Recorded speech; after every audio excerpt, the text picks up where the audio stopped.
Buenos días, bienvenidos a este espacio virtual de ACDA, en el cual nuestro objetivo por ahora es terminar el ciclo que empezamos sobre los 90 años de Plutón, ciclo que llamamos Plutón, un enano gigante de 90 años, y de los cuales ya hicimos la primera conferencia que fue presencial en el Planetario de Bogotá el 14 de marzo, la conferencia de la semana pasada sobre Plutón y Caronte, el planeta binario, y hoy vamos a tener la conferencia sobre Plutón y los planetas enanos.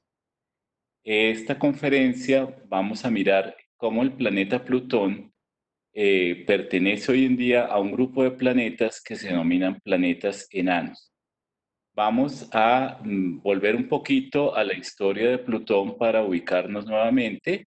Recordemos que Plutón pues, fue descubierto en 1930 por Clyde Tombaugh desde el laboratorio Lowell de, de Arizona el 18 de febrero de 1930. Aquí tenemos la fotografía con la cual por ese punto de luz que se movía en las placas fotográficas o que él lo podía ver moverse el 18 de febrero de 1930, comparando estas dos placas, pudo descubrir Plutón. El anuncio del descubrimiento fue hecho un mes después, en marzo 30 de 1930, donde podemos ver aquí los titulares de los periódicos donde denunciaban el descubrimiento de un noveno planeta. Desde el comienzo, Plutón fue un planeta diferente. De hecho, aquí podemos ver en esta diapositiva que la inclinación de su órbita respecto a lo que llamamos el plano de la eclíptica, que es el plano en el cual se mueven la mayoría de los planetas del sistema solar, tenía una inclinación de 17,2 grados. Por otro lado, tenía una órbita supremamente excéntrica. Recordemos que casi todas las órbitas de los planetas del sistema solar, aunque son elipses, son prácticamente circulares. La de Plutón no, la de Plutón es bastante excéntrica.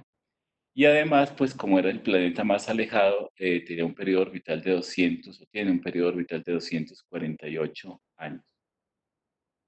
Esa excentricidad de la órbita hace que cuando está cerca al Sol esté a solo 29, pues prácticamente 30 unidades astronómicas del Sol y de nosotros, y cuando está en su afelio, el punto más lejano, esté a 48 o 49 unidades astronómicas. O sea que la diferencia de distancias en el afelio y el perihelio es bastante marcada, también una característica que no presentan los otros planetas.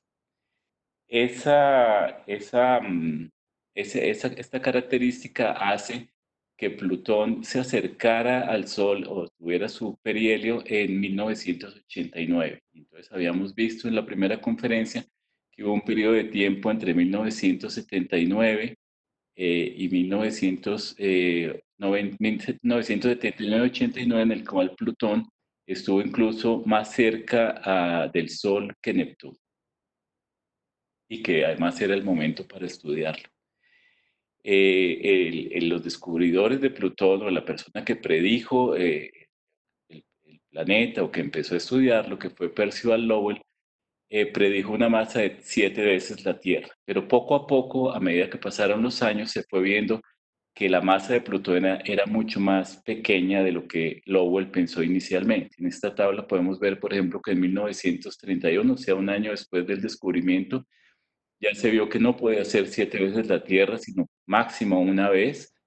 Luego, unos 10 años después, un poco más, la masa de Plutón bajó a 0,1 la terrestre. En 1976, con estudios de albedo, bajó 10 veces más, a un centésimo la masa de la Tierra. Luego vamos a ver cuando Christie descubrió la principal luna de Plutón, Caronte, cuando ya se posee una luna, los estimativos de masa se pueden hacer con mucha mayor precisión. Bajó a un 650 y el ajuste ya en el 2006 está en un 459 la masa de la Tierra. Eso es importante porque, por un lado, Plutón no explicaba las anomalías por las cuales Lowell postuló la búsqueda del planeta X que vino a ser Plutón.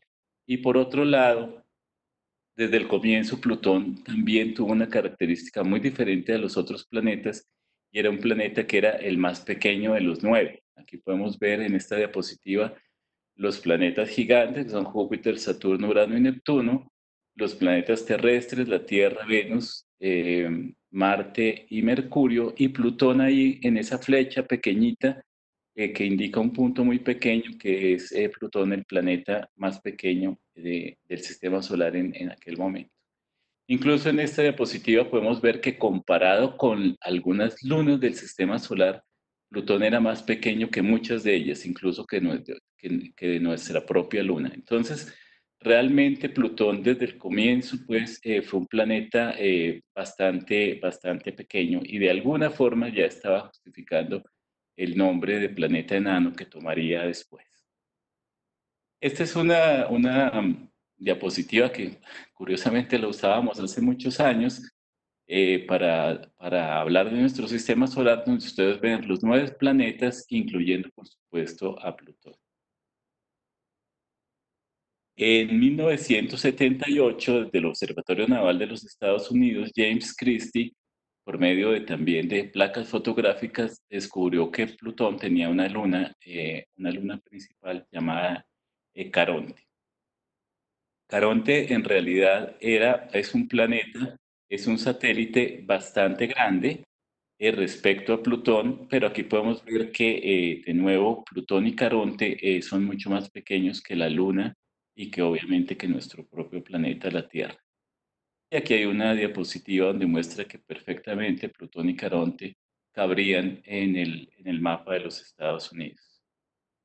Esta es otra diapositiva de hace algunos años donde se muestran los 9 planetas, incluyendo a Plutón con Caronte, que ya desde entonces, por el hecho de Plutón y Caronte, como acabo de decirlo, ser dos planetas, o un planeta y su luna, pero más dos cuerpos de masas similares, se empezó a postular de alguna forma que Plutón y Caronte constituían un planeta binario, que fue lo que vimos en la conferencia anterior. Luego ya cuando ya tuvimos el telescopio espacial Hubble en el 2005 por fotografías del Hubble, se descubrieron dos nuevos satélites, que aquí podemos verlos en las fotos como candidatos a satélites, pero esos satélites se constituyeron en Nix y Hydra para en ese momento Plutón contar con tres satélites. Y luego, para completar esta historia, en el 2012, también por estudios del telescopio espacial, se completó a 5 el número de satélites con Cerberos, Estigia y Nix. Entonces, finalmente Plutón era un planeta con 5 lunas, o sea, un planeta, digamos, con todas las de la ley para ser planeta. Y estas son de las fotos que se lograron más o menos en las finales del siglo pasado, ya con el telescopio espacial, que mostraron algunas características de Plutón que luego las conoceríamos mucho mejor con la misión Nuevos Horizontes. Y finalmente acá vuelvo a mostrar una diapositiva donde ya con la imagen esa del Hubble que acabamos de ver aparecen los 9 planetas de nuestro sistema solar, que fue con la forma como llegamos, digamos, hasta comienzos de este siglo, que simplemente vivíamos en un sistema solar con 9 planetas, incluyendo, por supuesto, a Plutón. Entonces, ¿cuál fue el motivo para el cual Plutón tuviera que salir de la familia, o sea, o fuera de alguna forma corrido de la familia? Pues realmente eh, se oye mucho de que Plutón ya no es un planeta y la verdad no es eso, es que Plutón hoy en día es un planeta de una nueva familia de planetas que son los que constituyen los planetas enanos, que son de los que vamos a hablar en esta conferencia. Entonces, de alguna forma, no fue que lo sacaran de la casa, sino fue que le dieron como otro cuarto para él y otros pequeñitos de la familia. Entonces, vamos a ver por qué ocurrió esta historia, o sea, porque realmente no fue ni por pequeño, ni porque estuviera tan alejado, ni porque tuviera la inclinación orbital que miramos. Esa historia comienza en 1992 con este par de astrónomos, David Hewitt y su alumna Jane Lu, desde el Observatorio Mauna Kea de Hawái. Por más de 5 años habían estado buscando cuerpos, bueno, desde antes muchos astrónomos habían postulado que en esa región del sistema solar, más allá de Neptuno, debería haber más cuerpos. Entonces, ellos tenían en este momento, a comienzos de los noventas, toda la tecnología telescópica y demás como para poder encontrar, o sea, que si había esos cuerpos podían encontrarlos.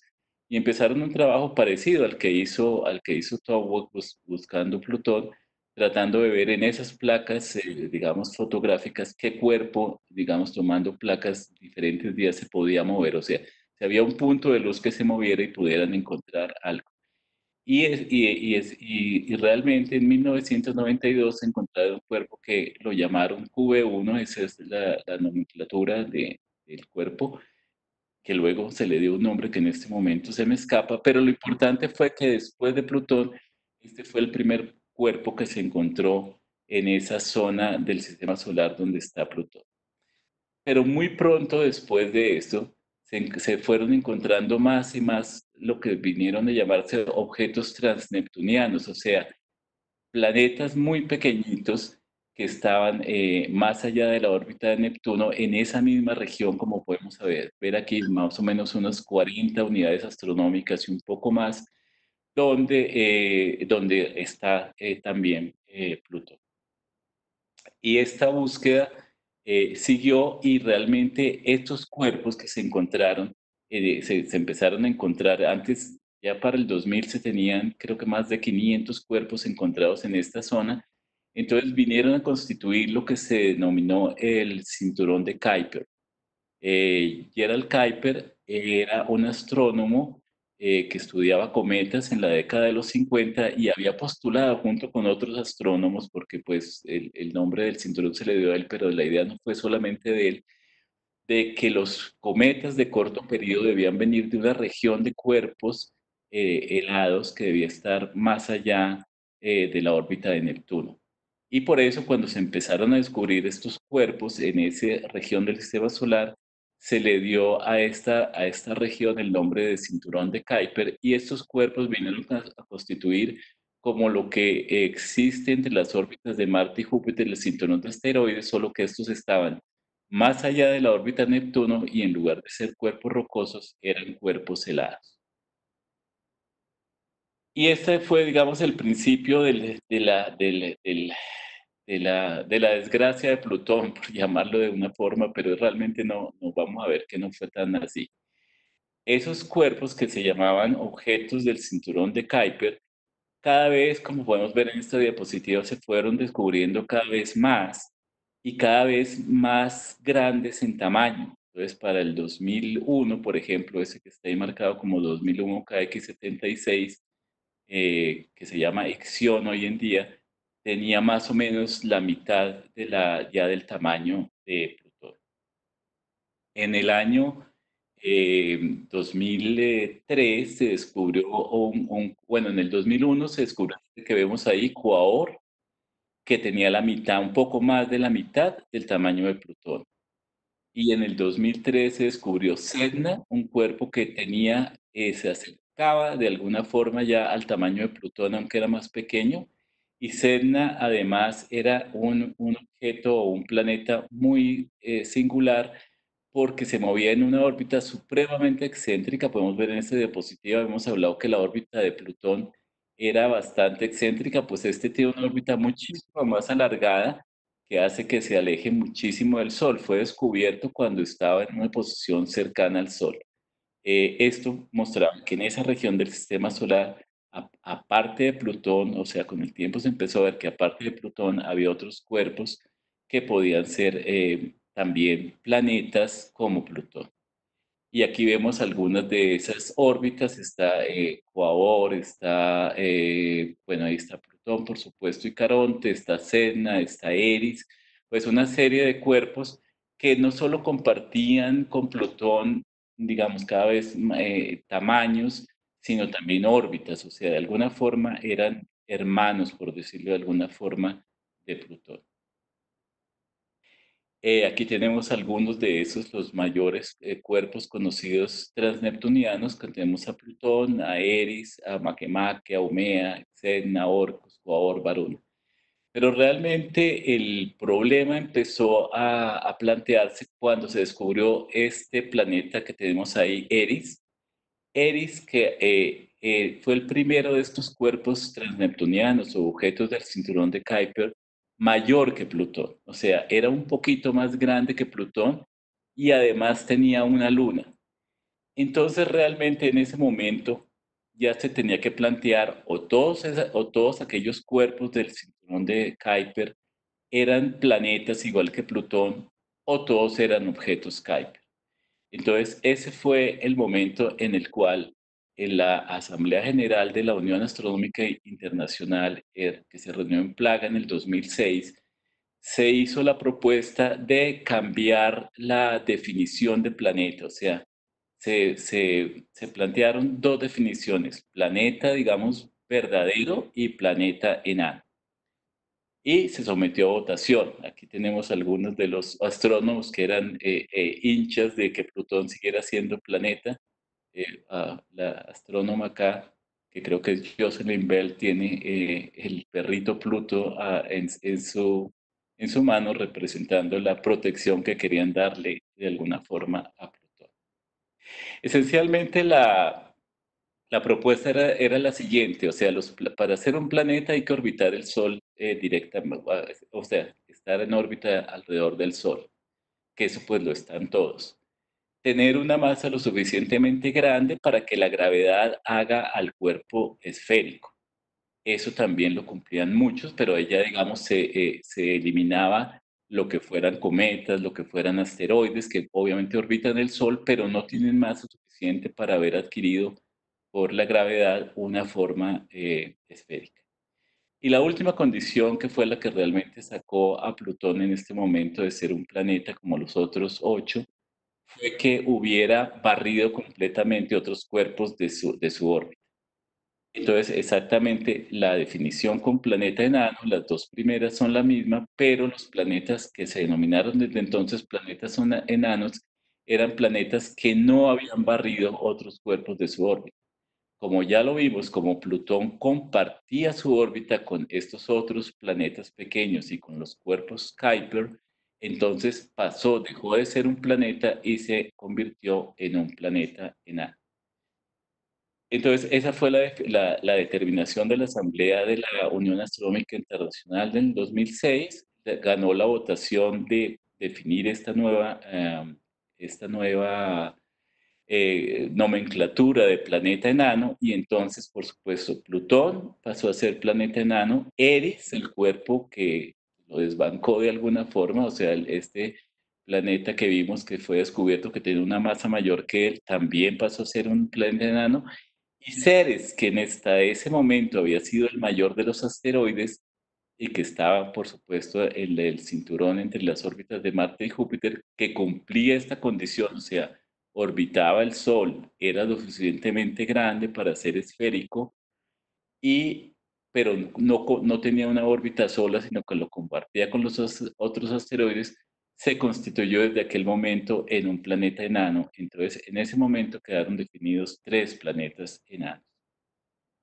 Realmente la Unión Astronómica Internacional no definió un tamaño exacto o una característica así de masa o de tamaño para ser planeta enano. Simplemente dijo que aquel que tuviera suficiente masa para ser esférico, pero eso no era suficiente. Entonces luego, más o menos unos 2 años después, creó unas pautas para asignar planetas enanos, sobre todo los transneptunianos, porque esos cuerpos están muy alejados, son muy pequeños, tienen muy poco brillo, y entonces era muy difícil saber si esos cuerpos, por ejemplo, podían o no ser esféricos. Entonces, se definió que los que tuvieran una magnitud absoluta mayor de uno, que eso quería decir que tenían un diámetro mínimo de 838 kilómetros, que correspondían a un albedo geométrico de uno, esos podían ser considerados planetas enanos. Simplemente es una forma de decir que con base en el albedo y en el diámetro podían tener la suficiente masa para ser esféricos. Sin embargo, digamos, buscar esas características dentro de los cuerpos Kuiper, pero dentro de los cuerpos transneptunianos, no era tan fácil. Y realmente después de esta definición solo se pudieron unir a los tres planetas enanos que ya se habían definido en el 2006, dos más, Haumea y Makemake, que son cuerpos que están también en esa zona de la cual hemos venido hablando, donde están Plutón y Eris y los demás cuerpos Kuiper. Entonces, vinieron a constituir los nuevos planetas enanos, y hasta la fecha la cosa no ha cambiado. O sea, Plutón, que pues era el más antiguo, Eris, que fue el descubierto en el 2003, y Makemake y Haumea, que cumplían, digamos, con las nuevas condiciones establecidas por la Unión Astronómica Internacional, y por supuesto Eris. Sin embargo, la definición es un poco ambigua, digamos, y deja vacíos, porque, por ejemplo, Plutón, hablamos ya de que tiene una luna muy grande que se llama Caronte, que muchos consideran que es realmente un planeta binario. Entonces, por ejemplo, a Caronte no se le podía denominar como planeta enano, ni a Plutón Caronte como planeta binario, porque realmente la Unión Astronómica no definió qué es un planeta binario. Pero muchos creen que Caronte y Plutón debían ser considerados ambos como planetas enanos, no uno solo, sino los dos. Entonces, esa fue una de los vacíos que dejó la definición. Eh, bueno, esto era una animación, pero no corrió, pero no importa. Pero además era para mostrarles que Plutón, Caronte giran sobre un centro común de masa que hace que ese centro esté por fuera del planeta, y esa es la definición también de planeta binario. Entonces, desde el 2008 y hasta el momento, los únicos 5 planetas que cumplen estas características y que vienen a constituir los planetas enanos son Plutón, Eris, Haumea, Makemake, ellos 4 en órbitas transneptunianas, y Ceres, que fue como el que de carambola quedó ahí también en el cinturón de asteroides. Bueno, y en esta tabla podemos ver algunas de las características de esos 5 planetas. Pues no la luego a ver cada uno por aparte, solo para mostrarles que obviamente su nombre enano no es gratuito, todos son pequeñitos, todos son más pequeños que nuestra luna, como ya lo dije que era Plutón. El mayor de ellos es Eris, le sigue en tamaño Plutón. Luego está Haumea Makemake, y el más pequeñito de los enanos, valga la redundancia, es Ceres, el que está en el cinturón de asteroides. Bueno, los periodos orbitales y demás lo vamos a ver ahora un poco más adelante. Bueno, esto es también para comparar en masa, o sea, pues tenemos en color lila la masa de la Luna, y vemos que todos los 5 planetas enanos no alcanzan a completar la masa de la Luna. Eso para mirar por qué son realmente muy pequeños.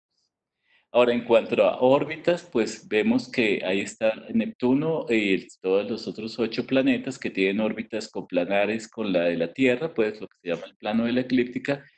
Ya habíamos visto que Plutón está bastante inclinado, Makemake también lo está, y Eris, que es el que tiene una órbita más grande, también tiene inclinación. O sea, comparten también algunas de estas inclinaciones. De hecho, parte de estos planetas, antes de que fueran clasificados como planetas enanos, por sus características comunes o parecidas a Plutón, habían sido considerados también dentro de una clasificación de los cuerpos Kuiper que se llamaba plutinos. Pero bueno, eso solo como una nota al mar.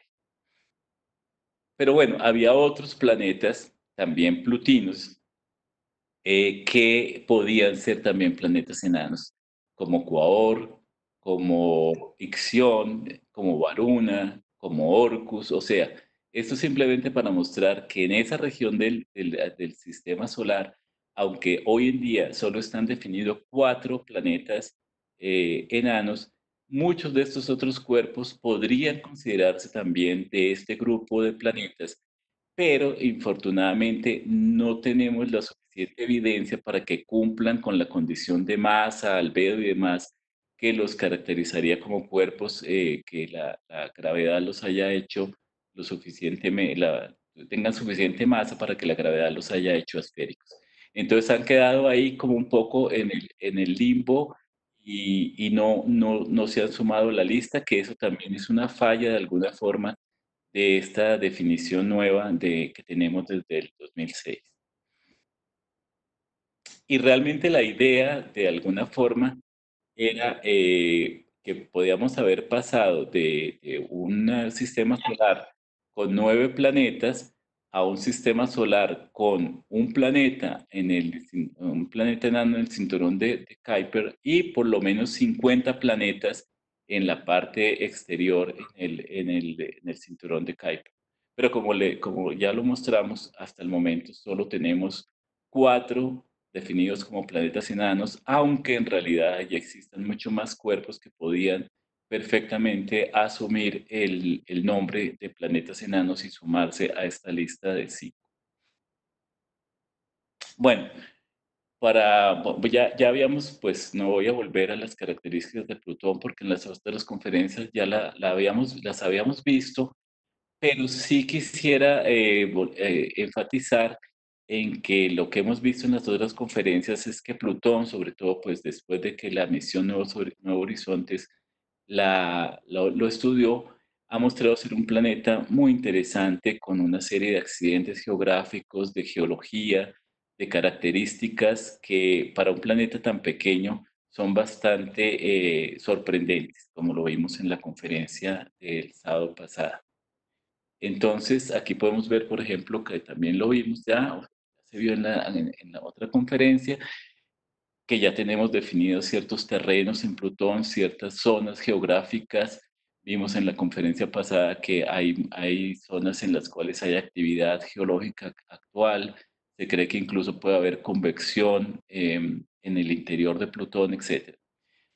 Entonces, muchos han pensado que estas características de Plutón es decir, están tratando de mirar que para ser planeta no basta solo el tamaño y las otras características que hemos mostrado aquí, sino hay una corriente que dice que Plutón debe ser de nuevo vuelto un planeta de los principales, dadas todas esas características interesantes que tiene, una atmósfera, accidentes geográficos, una posible actividad geológica. Entonces dicen que un cuerpo que tenga características tan importantes desde el punto de vista de cuerpo planetario debía ser considerado un planeta. Pero en realidad la definición no ha cambiado y Plutón hasta el momento sigue siendo un planeta enano.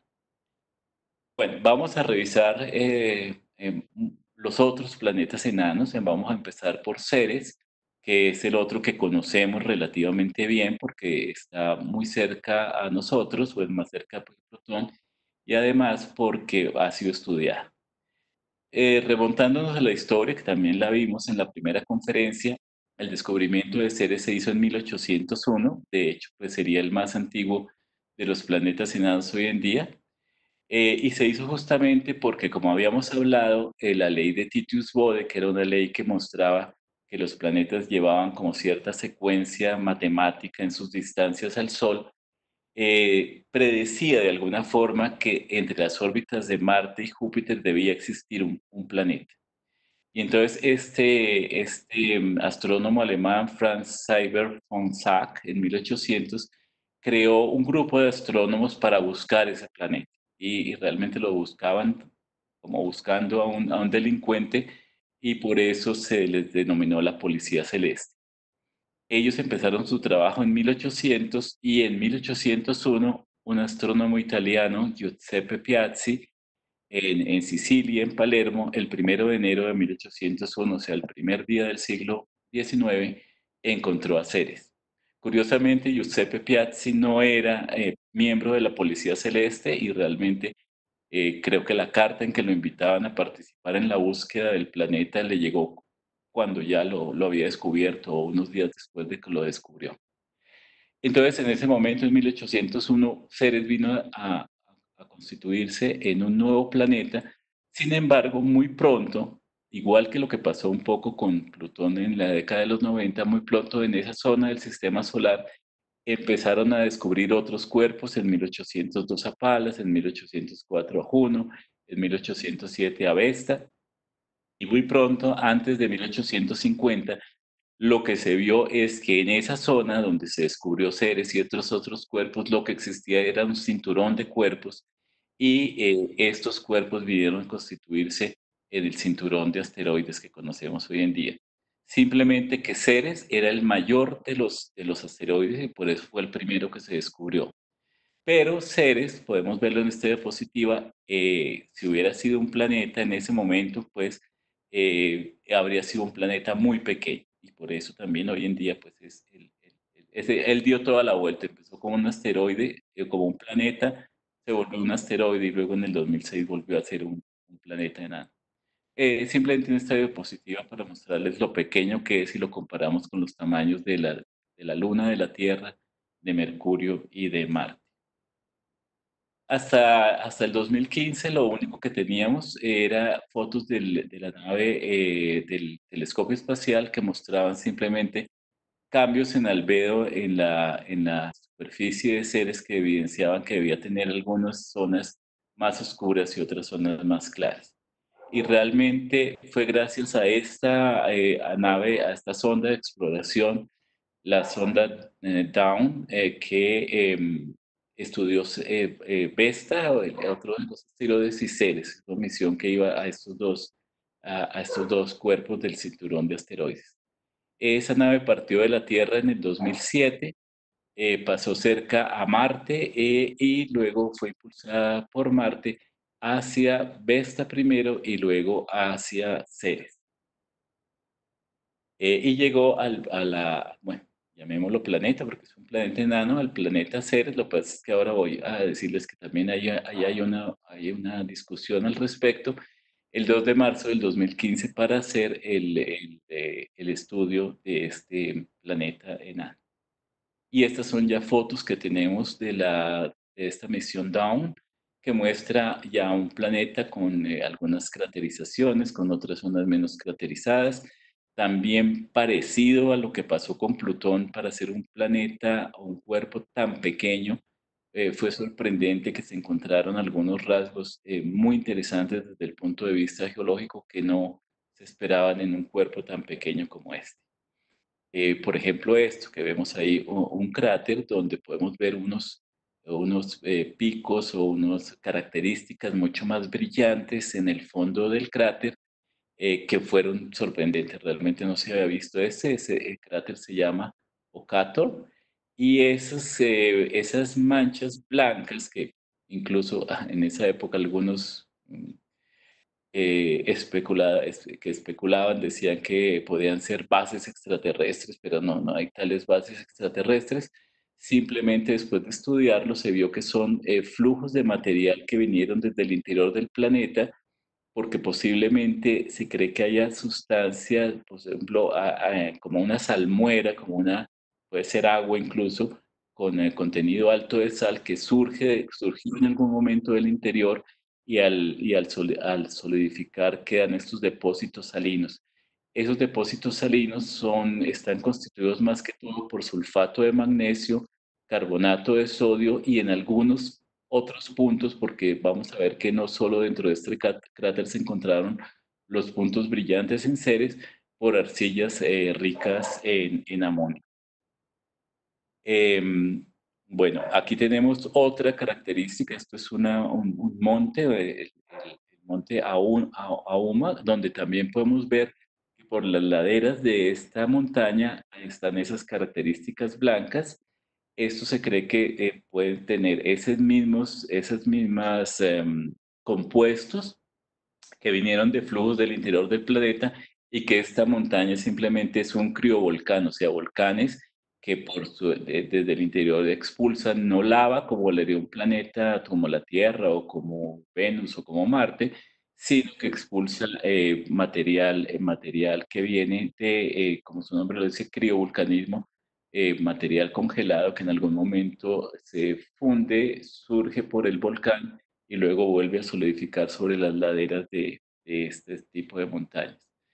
Estos puntos que podemos ver acá en azul son otros sitios en Ceres donde se encuentran esos mismos depósitos salinos que son muy interesantes y que muestran que hay otro cráter, otro sitio con estos depósitos y que muestran, como les digo, actividad geológica en este cuerpo que es muy interesante que la haya porque es un cuerpo muy pequeño del cual no se esperaba que tuviera este tipo de cosas.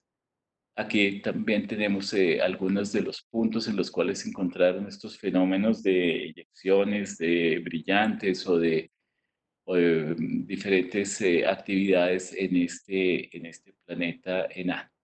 Y lo que se postula hoy es que este cuerpo debe tener bueno, no se sabe si puede tener, pero no se sabe bien si puede tener un centro metálico, pero sí se postula que tiene un núcleo de silicatos y una corteza rica en minerales que pueden ser salinos y que esos minerales salinos, donde también se postula que puede haber agua, es de donde surgen los depósitos brillantes que vemos en la superficie del planeta. Entonces, este es el segundo planeta enano después de Plutón. Eris, que fue el planeta que, como vimos, eh, causó toda esta revolución al descubrirse en el 2005 con un tamaño mayor que el de Plutón, que luego se vio que realmente lo que tiene mayor es la masa, pero el volumen tampoco es que sea tan grande. Es un planeta que tiene una luna, Eris, y su luna se llama Disnomia. Fue descubierto en el 2005 por un grupo desde el Monte Palomar, por un grupo encabezado por Mike Brown, que vamos a ver que fue pionero y fue en el descubrimiento de estos cuerpos. Tiene un periodo orbital, recuerda que ahora vamos a volver a ver la órbita, mucho mayor que el de Plutón, 557 años en dar una vuelta de Sol, un diámetro de 2.326 kilómetros, es 27%, perdón, más masivo que Plutón. Y como gira en una órbita muy excéntrica en su afelio, o sea, cuando está más lejano del Sol, está a 98 unidades astronómicas, o sea, unas 3 veces más alejado que Plutón de nosotros, y en su perihelio está más o menos a 38, o sea, más o menos en la zona donde se encuentra Plutón. Y la temperatura se calcula que todos estos cuerpos son muy fríos, de unos 43 grados Kelvin. Bien, entonces aquí tenemos este cuerpo, bueno, esto es una gráfica muy interesante donde podemos ver que estos cuerpos que se descubrieron que constituyen el cinturón de Kuiper, no solamente hay material allí, en los sitios de los planetas gigantes hay unos cuerpos que se llaman los centauros, que habían sido incluso descubiertos antes que los cuerpos Kuiper y que se cree que son de la misma familia, solo que migraron de alguna forma hacia zonas más interiores del sistema solar. Luego está la parte del cinturón realmente de Kuiper, donde tenemos a Plutón, que digamos hasta el 2006 habría sido como el cuerpo Kuiper más importante, pero hoy en día pues está clasificado, como lo hemos visto a lo largo de esta conferencia, como un planeta enano. Y ahí también, en esa misma zona, están los otros dos planetas enanos, Makemake y Haumea. Pero Eris la tenemos mucho más afuera, como lo pueden ver ustedes en la parte derecha, en una cosa que se llama el disco esparcido, donde hay mucho menos material, pero también se encuentran este tipo de cuerpos, para que lo ubiquen eh, y para saber que esto no es una sola región, sino una zona muy extensa del sistema solar exterior, donde hay una gran cantidad de cuerpos helados, incluyendo cuerpos como Eris, que pueden ser planetas pequeños. Bueno, y aquí volvemos a ver la órbita de Eris, que como les digo, pues se aleja mucho del Sol y del sistema solar que conocíamos antes, y por eso les digo que está en una región mucho más allá incluso en su afelio, llega a una región mucho más allá del cinturón de Kuiper. Y lo que habíamos dicho es una órbita muy inclinada, una inclinación de 44 grados y bastante excéntrica, como lo habíamos visto. Y de nuevo aquí podemos ver que el perihelio está a 38 unidades astronómicas y el afelio a 98. Bien, em, Y esta es una representación, esto no es una foto, sino una representación artística de Eris. Estos cuerpos se cree que pueden ser muy similares a lo que es Plutón y por eso los representan de alguna forma similares a Plutón. El siguiente planeta enano es Makemake, que fue descubierto también desde el Monte Palomar por el mismo grupo en el mismo año del grupo este del astrónomo Mike Brown.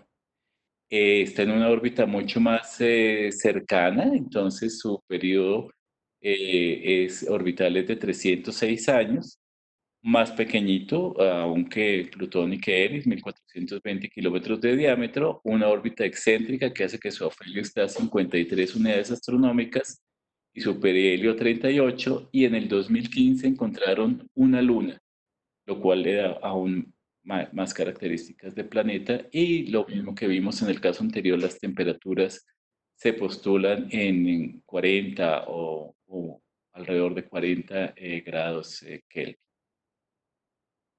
Y aquí podemos ver la órbita, a ver, me ubico, si la órbita que está en rojo es la órbita de Plutón, que, como habíamos hablado en algún momento, estuvo en su perihelio en octubre del 89 y va a llegar a su afelio en septiembre del 2113.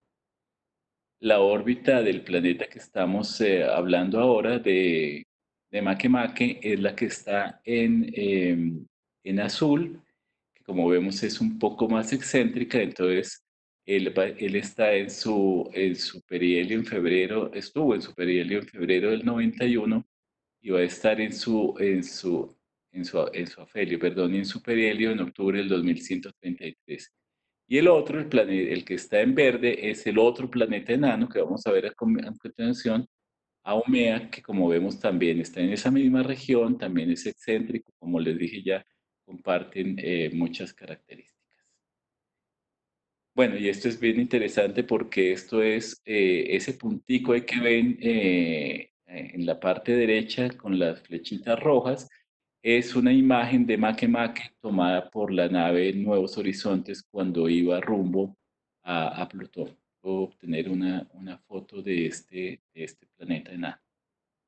Y esta es una representación también, pues obviamente estos objetos son muy lejanos y todavía no ha habido ninguna misión que los visite, una representación artística de Makemake y su luna, que no sé si todavía ya está nombrado o no. Y por último, tenemos a Umea, descubierta en el 2004 en el mismo Monte Palomar por el mismo grupo, un planeta un poco más pequeño, 1420, un periodo orbital de 284 años, o sea, muy similar al de Plutón. El afelio está en 52 unidades astronómicas, el perihelio en 35. Una característica bien importante, tiene dos lunas, como lo puede mostrar esta foto, que esto sí es una foto del telescopio espacial Hubble. Haumea es el nombre, bueno, olvidé decir los anteriores, de una diosa de la mitología hawaiana, y sus dos lunas, que se llaman Hiaka y Namaka, son también deidades de esta mitología hawaiana. Igual que los planetas anteriores, son planetas muy alejados y por lo tanto se postula que deben ser muy fríos. Una característica muy interesante de Haumea es que se representa como un balón de fútbol americano, o sea, un poco ovalada. Y realmente uno pensaría entonces no cumple la característica de que sea esférico, y no. Las características de masa y albedo y demás muestran que sí tuvo que ser esférico. Ahora, no se tiene una foto, lo que pasa es que por las características de albedo se cree que está alargado, pues que no es completamente esférico, pero se postula que tiene una rotación muy rápida, da un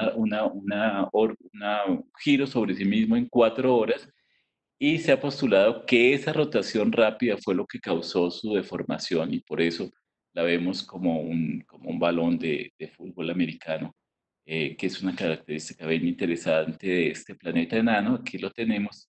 Esto también era una animación, pero bueno, no sé por qué no ocurrió, de cómo giraba, pero en todo caso, en algún momento, alguna nave de exploración nos mostrará eh, que, que sí es cierto esta característica que apenas estamos mirando solo por características del albedo. Y de nuevo, esta es una representación artística de lo que se esperaría si algún día podemos visitar este planeta enano en esa zona exterior del sistema solar.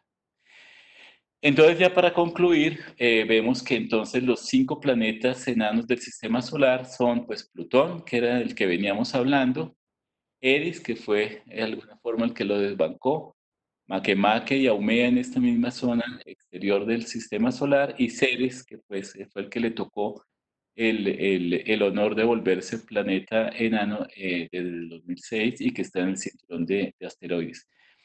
Como les decía antes de terminar, muchos pelean de que Ceres, incluso y muchos astrónomos siguen considerando a Ceres un asteroide, porque tienen características mucho más comunes a los otros cuerpos del cinturón de asteroides que a un planeta. O sea, el que la definición lo haya vuelto planeta es más que todo, como ya lo vimos, por su tamaño, por otras cosas, pero digamos en su composición y en sus características geológicas y demás, es es un asteroide grande.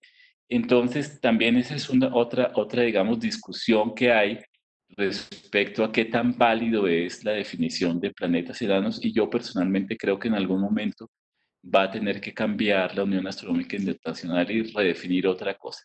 Entonces, por último, tenemos lo que tenemos hoy en día. Esta sería como la foto de la familia del sistema solar. O sea, tenemos 4 planetas gigantes o gaseosos: Júpiter, Saturno, Urano y Neptuno.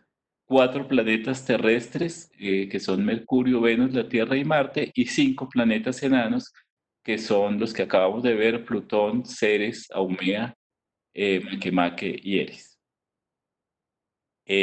Bueno, y eso es realmente lo que yo quería mostrarles en esta conferencia. Pues todo este ciclo se hizo con motivo de los 90 años de Plutón, y realmente pues, me parecía importante mostrar en qué grupo de planetas está Plutón hoy en día y qué tan acertado o desacertado, eso se lo dejo a su consideración.